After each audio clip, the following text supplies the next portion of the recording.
Hi, everyone. It's me, Stacey Byerly, and I'm here with Shirley Joy Joffe, and we're going to discuss the joy of allowing. So, Shirley, how do you allow things into your life to just unfold in the most graceful way? Well, it's taken some time to do that. And I would say it comes to me that through all the work that I've done, initially I started my spiritual journey and everything was really optimistic and bright. And I would like having happy stuff come in. And I would notice that that's very one-dimensional. Mhm. And that without dealing with everything else that's there, then you don't get a richness of life, a fullness of life. So I started to really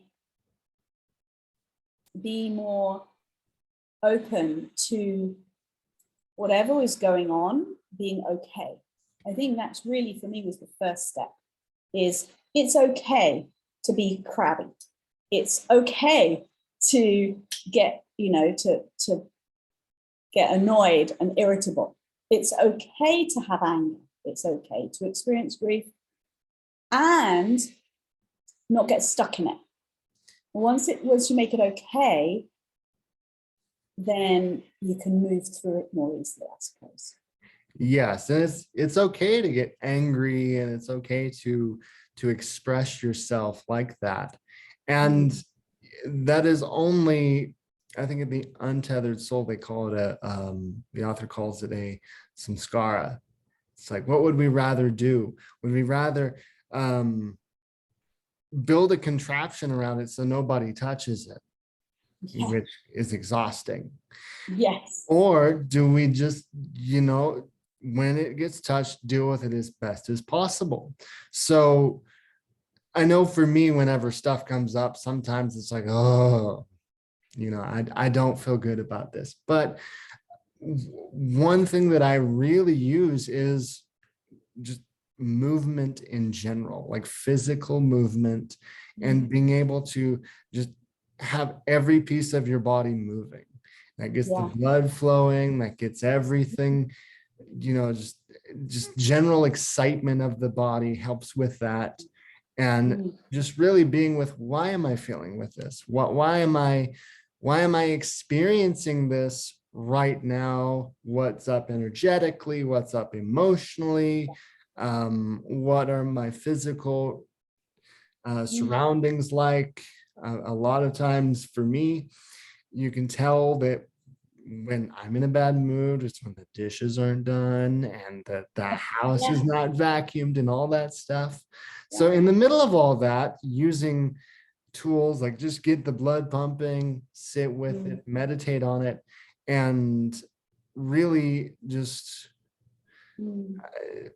stuff like that. So what is some tools that you use when you're in the thick of it, as TikTok would say? Yeah, so that's very interesting that you talk about that, because before I had put together the sort of the spiritual tools, as it were, Mhm. I would use dance. So I was a Mhm. dancer years ago, and all of whatever was coming through would come through my body, like you're saying. I would just go and I would just dance through it. And then I reached a period where I was actually bedridden and I couldn't move. So that was really difficult, because then my go-to for working through emotions Right. was unavailable. So what would I do then? So then I started to, and I was a singer dancer. So I already would have used my voice, but the emotional part would have always gone through my body that way. So then I started to sing much more. Mhm. And I would express through my voice, through music, through lyrics. Lyrics were very important to me. Mhm. And you always tell what was going on with me because of what songs I would be singing. Right. So, really would pick those songs. Just to give you an example, when I went through the grief of my dad passing, and I didn't process it in maybe the same way as others would. I didn't, close myself off. I didn't do a lot of the full-on crying, because I was very aware of of the spirit moving on. I was, completely aware of the spiritual aspect. And it had been a long process. We had done 6 years of knowing that this was going to happen. And at that point, there was a song which I used to sing constantly, which was Katie Tunstall, The Other Side of the World. And that was kind of like my metaphor for his spirit moving on. And it gave me great comfort. And I would sing that over and over with the guitar. That was a really, really poignant song. So even now when that song comes on, I sort of do that. And then now it's different. So now I will use more meditation.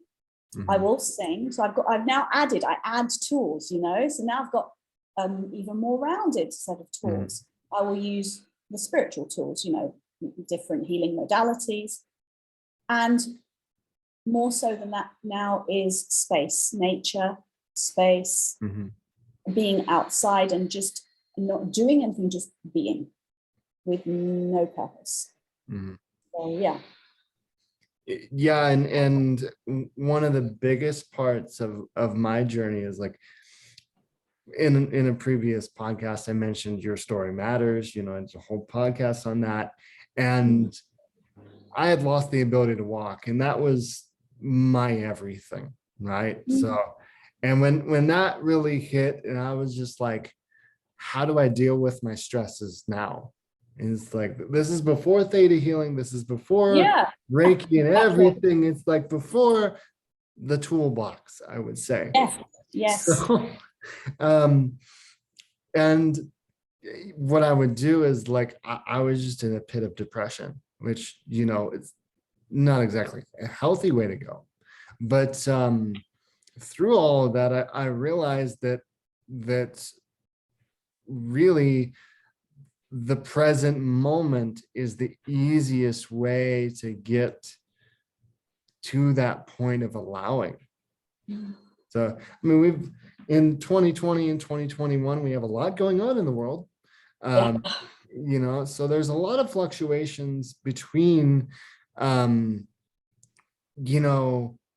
is society okay? Am I okay? And what's happening in your local area, which is different for everyone. But to a certain extent, we're all going through this fluctuation.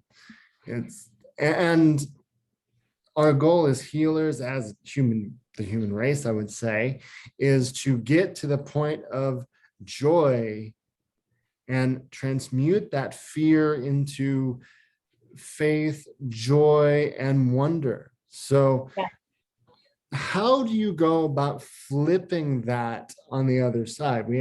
How to deal with the anger when it comes up, we've already discussed that, but how do you get from there to flipping it on the now I'm okay, at the very least okay, and tomorrow we'll work on joy.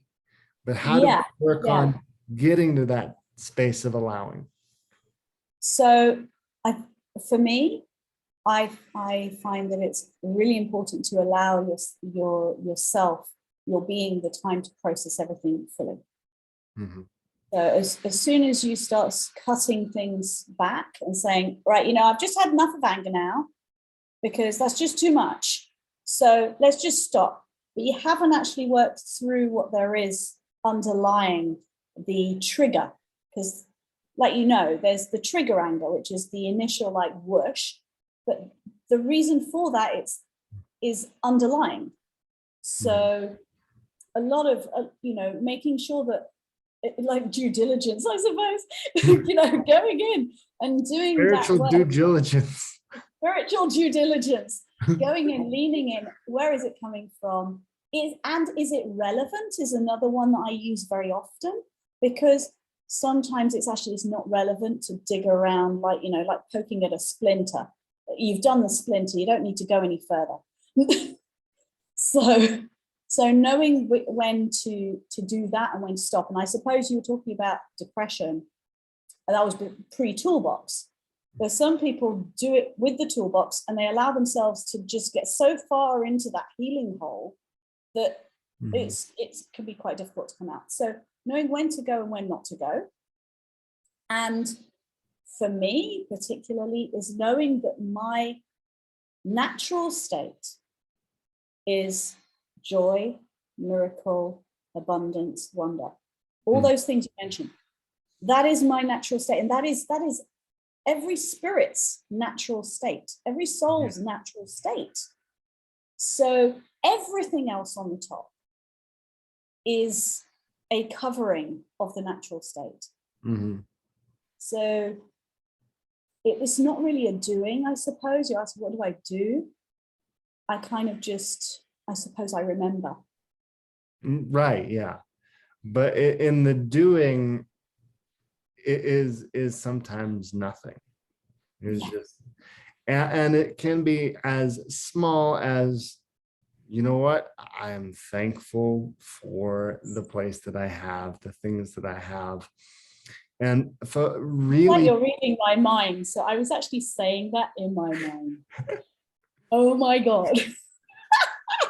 So, you know, it's really getting into like, well, you know, I have gone through all this, you know, stuff, baggage, bad relationships, bad physical altercations with people or whatever it may be.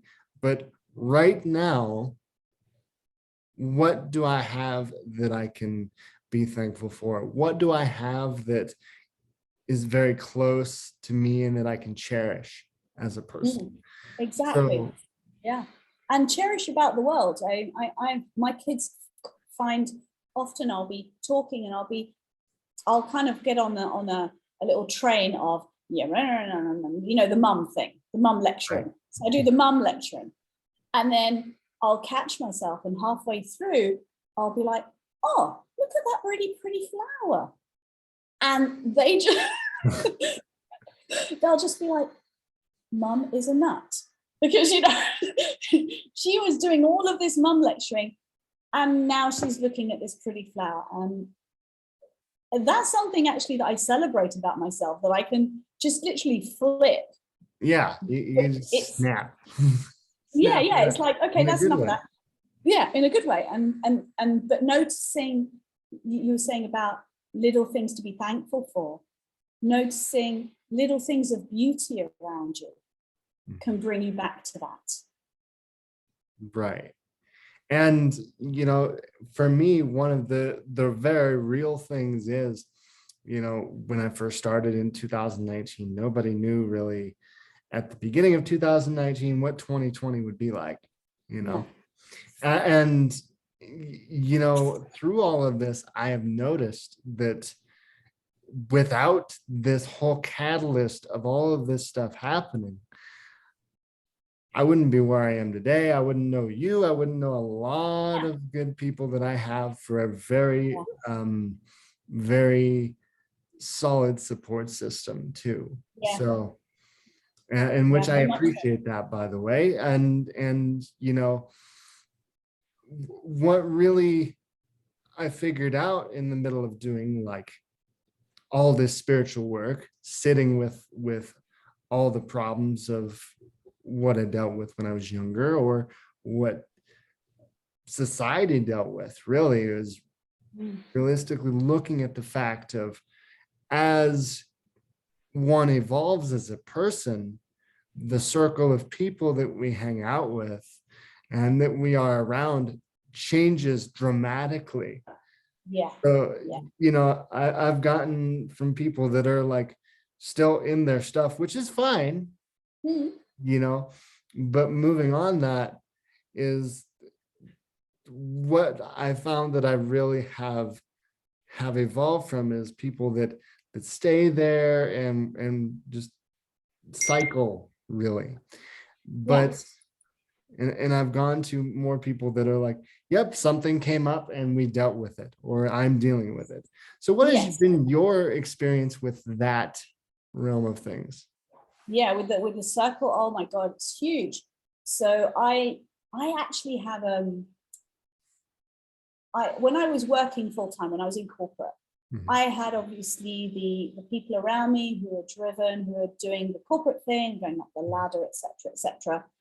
And those were the people who were my friends.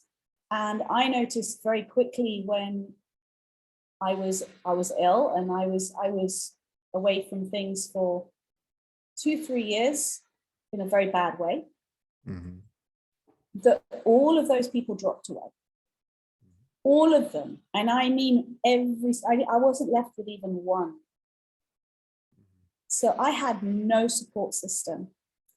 And when I then started to do more of the healing, it went from circle to circle to circle.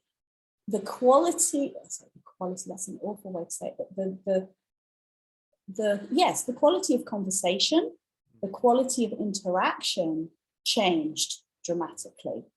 Exactly what you're saying.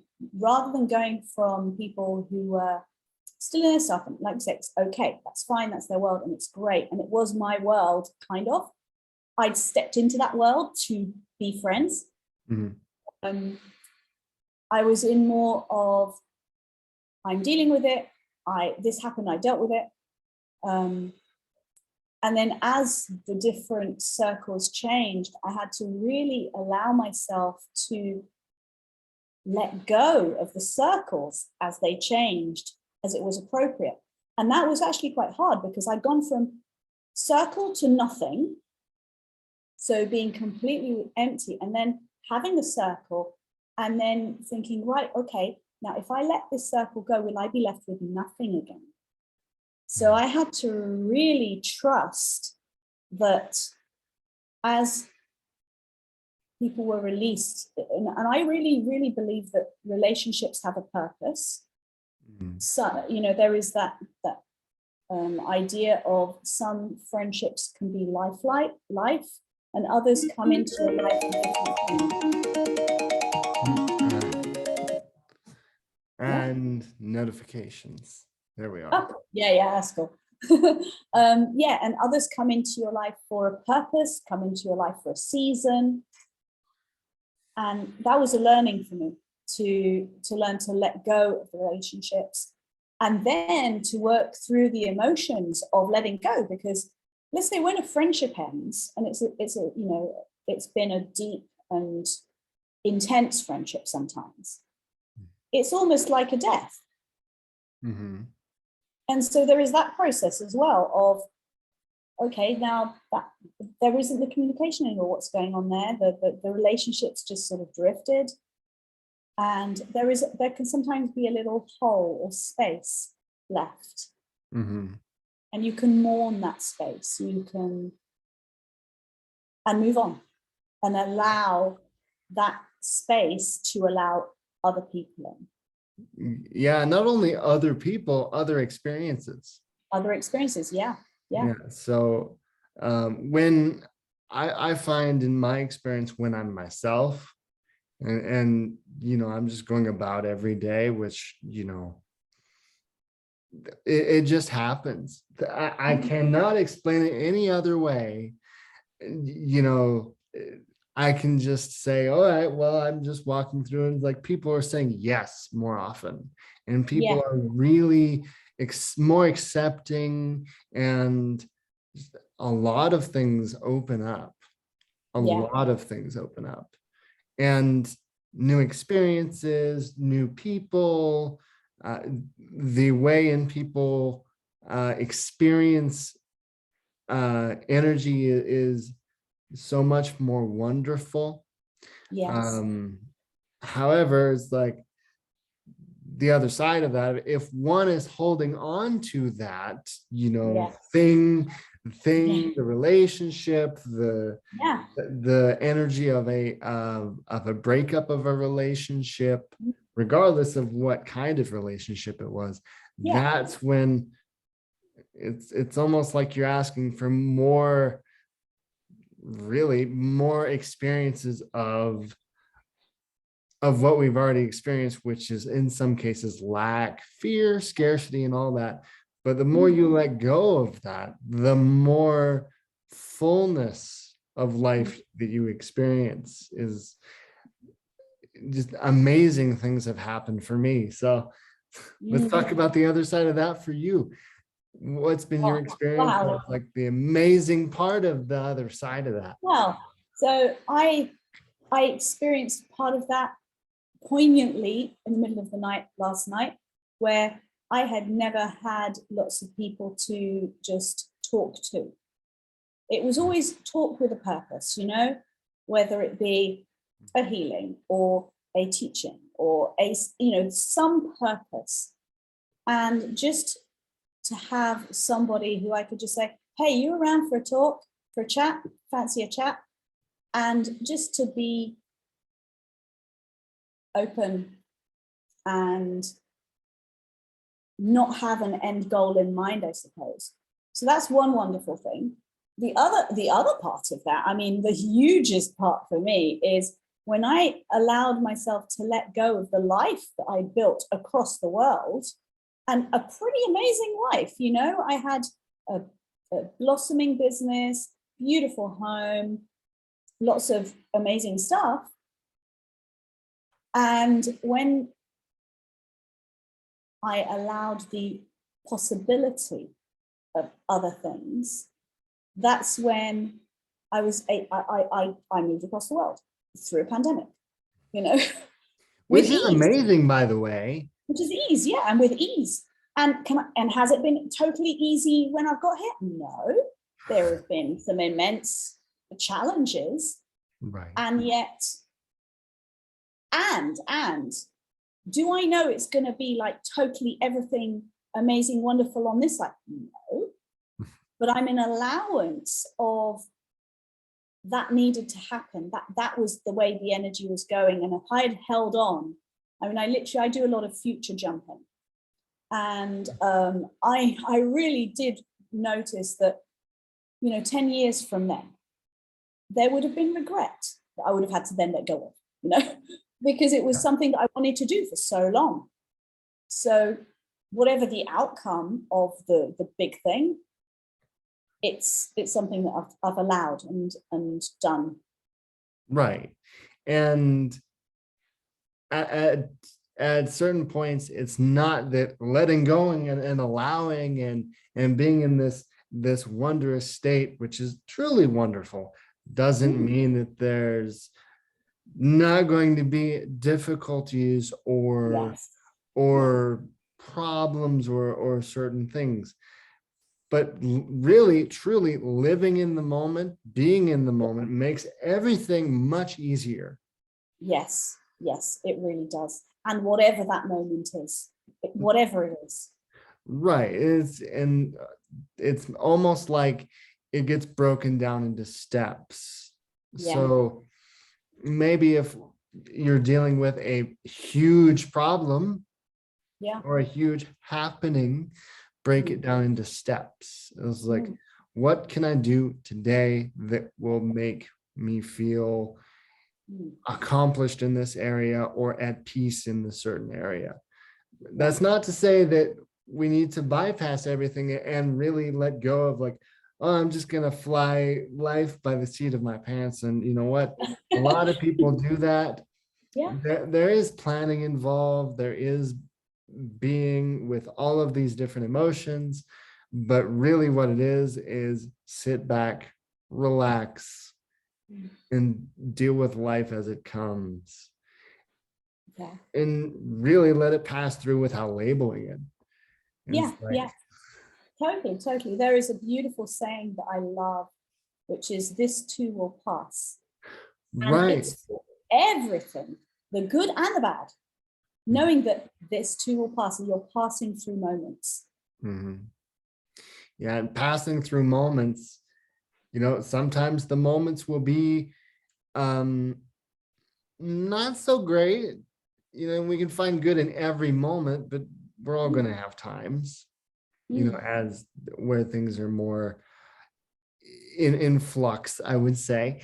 But dealing with that in the grand scheme of things is knowing how to navigate away from one of my friend calls it the suck, navigating from the suck to like, That's a all right, great now we're going to move on. Now we're going to have fun. Now we're going to do this. But it's not necessarily the situation that makes the moment. It's how one deals with the situation. yeah, yeah, and So, yeah, and how what emotion you bring in when mm, you're in that situation. right, So in any moment, you can choose a variety, a smorgasbord of emotion. And if it's a suck moment, you could use full on depression, or you could just choose sadness, which maybe right, doesn't have as much charge on it. right. And the goal is to get of acceptance. This is how it is now. Yeah. We're not going to stay here, but we're going to improve on this. And eventually it's going to get to the point with more work and more just acceptance of that's what happened. This is now, and the future is the future. Exactly. Including when we have a future reading, but that changes per day. Yeah. And- Well, it can change it. Well, it changes if you do it like, if you're doing a session, you do a future reading at the beginning of the session, do it at the end of the session, it's changed. right, exactly. Because you've worked on beliefs. So you've changed the trajectory.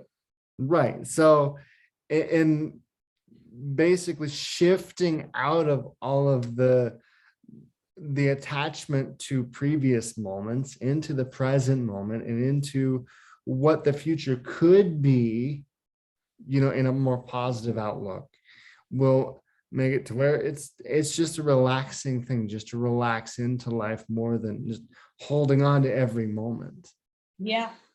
And there was a beautiful, I did a healing, was it a couple of days ago?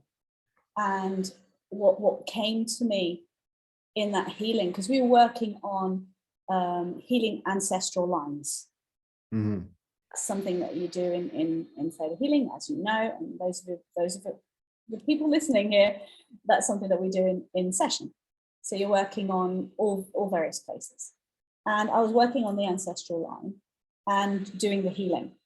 And I suddenly got this inspiration, this hit of, actually, when you're doing that healing, you are allowing those people to re-experience and to have the healing in the moment, because the way time is, it's not necessarily linear. We don't know that we experience time like this. Mm-hmm. But as you know, now, present, past, all kind of like layer on each other and put a pin in it. And and so it came to me that these people who are having the healing have the opportunity in that timeline to experience the emotion with the healing and to live their life in a better way, even though they've lived it in our time. Exactly. And one more tool that I would share that's been working really well for me recently is if you have a situation where you're dealing with someone that's not really, you're just at odds with them, is to look at their higher self as they were a child, look at what they went through, and just, okay, what caused them to have the belief system that they have to have all of this stuff that happened. Yeah. And that doesn't make what they did okay. That just makes it okay. So now I understand why. And sometimes you won't get to understand the why, but moving into the flow, getting the 2 tubs of the ice cream that we were talking about in the green room is really what it is, because we are here to live life for our authentic selves and not what anybody else thinks. And that's really something that I've really experienced in life. The more authentic one is, the more everybody wants to be around you, as far as friends, family, yes, even family, if you have problematic relationships, they start and if you're in allowing, stuff just happens, and what I find is people are like, how did you do that? Yeah. And you know what? That's just what it is. Being in tune with the universe is being in a state of allowing. And it's really, when it comes down to it, it's one of those things where you're not really even worried about the future or the past. You're just like, yeah, really, it comes down to one question. Am I happy? No or yes. How do I get to happy? yeah, And when you're in the flow, it's just like it just moves. Life just moves. It has this really interesting momentum of things just happening. yeah, yeah, totally. And for some people, it might not even be, how do I get to happy? It might be because what I notice is different people, their soul craves different things in this life. So with some people, it's fulfillment. With some people, it's peace. With some people, it's wisdom. With others, it's happy, it's joy. Joy tends to be pretty much underlying for most stuff. But yeah, how do you get to that state that you are literally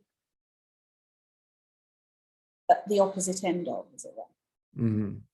The opposite end of the stick, as Abraham would say. Yes, exactly.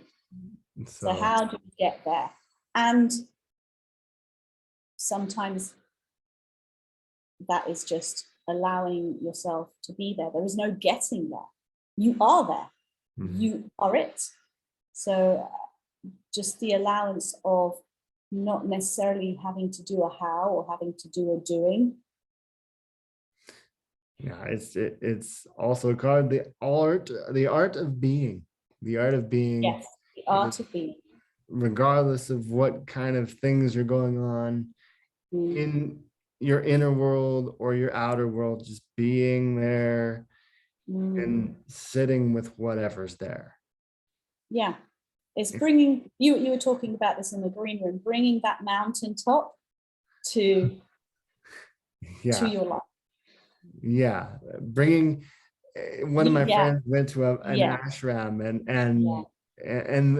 you know, things are wonderful there. It's like, you know, nice, peaceful, you know, nobody to touch your buttons or triggers or anything like that. I would highly recommend, if you have the opportunity, to experience a silent retreat or something of that nature. But I think that would be very interesting for me. Yes, it would be.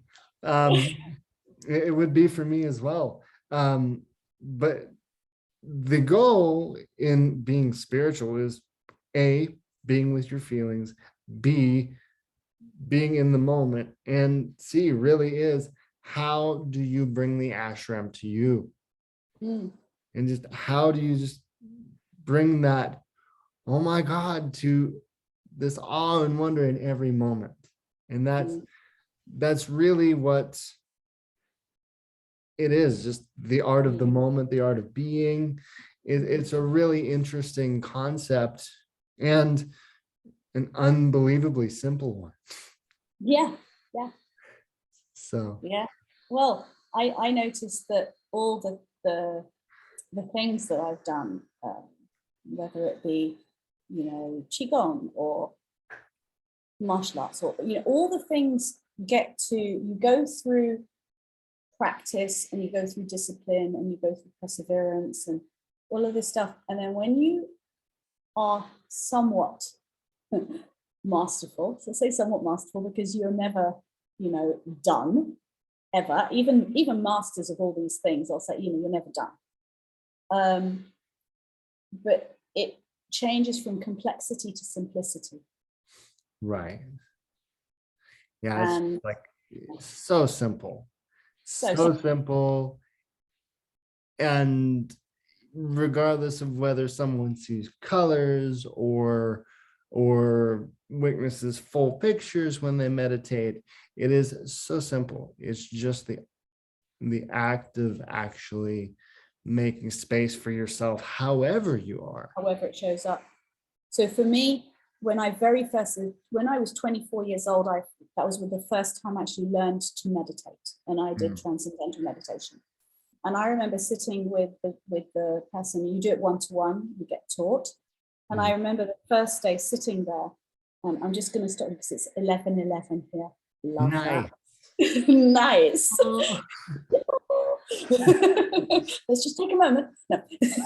So I remember sitting there, and I was, you know, this full speed on 100-mile-an-hour girl who, you know, at that point I was an aerobics and athletic presenter. So I was like on all the time. And I got this gift from one of my clients actually, who said to me, Shirley, why don't you try meditating? And I just laughed at her. The first time she said it, I just laughed at her. So, but I did, I went. And the first hour was painful. I kept every few moments I would open my eyes and like look sidelong. And this guy was just eyes closed, just sat there. And we did the hour, and I said to him, well, I don't think this works. So I'm sorry, you know, I don't think this works for me. there was no peace. There was no, you know, like quiet in my mind. I'm going through shopping lists, thinking about all the ways I can use this hour in a better way, you know. And he just said to me, Shirley, just for 2 weeks, just do 10 minutes twice a day. He said, just sit and begin. And after 4 days, you go back and you have your catch-ups. And I would say to him again, so this doesn't work. I'm going through shopping lists in my head. My mind is busy. And he said, it is working, because that's what your mind and your body needs in this moment. And after 2 weeks, and I kept, every time I'd say to him, it's not working, he was like, just begin. Just close your eyes and begin. That's all he would say. He wouldn't tell me what I should be feeling or what should I be experiencing. Just begin. And after 2 weeks, it was like I did have one of those transcendent experiences where you literally, your body is lifted. And over the years, it's been over 20 years that I do transcendental meditation. And I've gone through so many dips and troughs of sitting down, and sometimes I feel so itchy, like I need to get up, And I say to myself the same words, just begin. Mm-hmm. And really, if you think about it, meditating is the equivalent of working out a knot in your body, like a muscular knot in your body. Yes. Yeah. First, it's gonna unravel. It's just it's gonna be like you've got a ton of stuff, and then you've got a knot, and it's just gonna unravel. And that is, like you were saying, the shopping lists, the dishes need to be done, and all this stuff. Yeah. Yeah, and that's exactly how he described it. He said all these knots in the way that you process information and hold information in your mind are unknotting. Right. And when it's unknotted, and it can take time, if you've been knotted for many years or a lifetime up to that point, maybe you start meditating when you're 30 or 35, how many years of knots have you created that haven't maybe been released in other ways? So those are going to be unknotting. Yeah, and that in itself is the wonderful part. Is sometimes that's where you begin. Is just let yourself unwind. Yeah. So true. Yeah. So, but what else have you got going on? How can people find you? Oh, what have I got going on? So, as I said, I've just moved over here. It's been a few months, and what's really going on is trust and surrender. New things have been coming through, and what I am working on right now is putting together the work that I do with clients into something a bit more tangible. And it is Joyful Abundance Blueprint, which is my method. It's various modalities all put together with my beautiful magic. And the first one is an offer called Uncover, which is pretty much what we're talking about. Getting people back to their authentic selves, allowing them to create the template of their life in the way that they choose to, without anyone else's template getting in the way. and being okay with it, and knowing what their underlying core value, their core emotion is. You were talking about the other end of the stick. What is that for you? What is that for the person? So it's a month's program. It is an in-depth container. It's one-to-one, it's hybrid. So there's recordings as well as one-to-one work. And it is potent, but it's not like loads of work, because the idea is to be and to uncover and to get to a point of this abundance, this flow, this letting go, and knowing that you can trust yourself and you can trust the universe. And at that point, miracles are normal. Miracles are day to day. Yeah, expect miracles. And Yeah. moreover, if part of the uncovering is to figure out what you are, who you are, what you want, all that sort of thing. If we've grown up in today's society, it's like you may be acting out life in somebody else's blueprint. So that will be wonderful. I look forward to seeing the results of that very shortly. Yeah. And what about you? What's going on with you? I do one-on-one sessions, and I do courses and theta healing courses, and that's really what I've been going through is just teaching people is my love. It's different when I can facilitate for someone or witness for someone.